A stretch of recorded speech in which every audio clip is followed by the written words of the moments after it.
நான் உங்கள் அன்பு மோகன் கார்த்திக். ரொம்ப மகிழ்ச்சியா இருந்தது. இன்று திடீர்னு நம்ம நண்பரும் அன்பு சகோதரருமான ஈசா சாதிக் அவர்கள், அண்ணா நீங்க ஒரு நல்ல காரியம் துவக்கறதுக்கு வரணும் அப்படின்னாரு. நான் எதிர்பார்க்கவே இல்லை. அவர் ஏற்கனவே ஈசா ஃபுட் ட்ரஸ்ட் மூலமா நிறைய பேருக்கு அன்னதானம் வழங்கிட்டு இருக்காரு.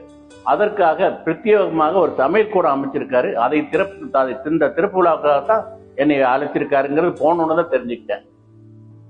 எல்லா புகழும் இறைவனுக்கே என்ற கோட்பாடோடு அவர் செய்யும் ஒவ்வொரு காரியத்திற்கும் எனது பங்கு ஒரு சிறிதாக இருக்கும்னு நான் பிரியப்படுவேன். அவரோட நட்பு அந்த மாதிரி. அதனால அவர் மனசு போல அவர் தொடங்க இருக்கும் ஒவ்வொரு காரியமும் இறைவன் ஆசியோடு நண்பர்களோட நல்வாழ்த்துக்களோடு சிறப்பா செஞ்சிட்டு இருக்காரு. நிறைய பேர்த்துக்கு இயலாதவங்களுக்கு சாப்பாடு டெய்லி கொடுத்துட்டு இருக்காரு.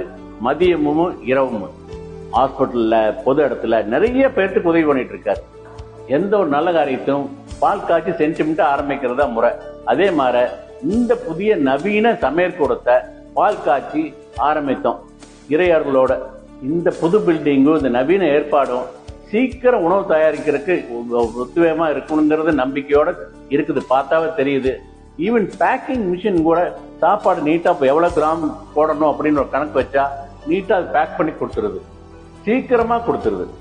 அவர் ஆரம்பித்திருக்கும் ஈசா ஃபுட் ட்ரஸ்ட் மூலமாக தன்னார்வலருக்கும் பயனாளிகளுக்கும் அவர் குடும்பத்தாரும் எல்லா வளமும் நலமும் பெற இறையருளை வேண்டுகிறேன்.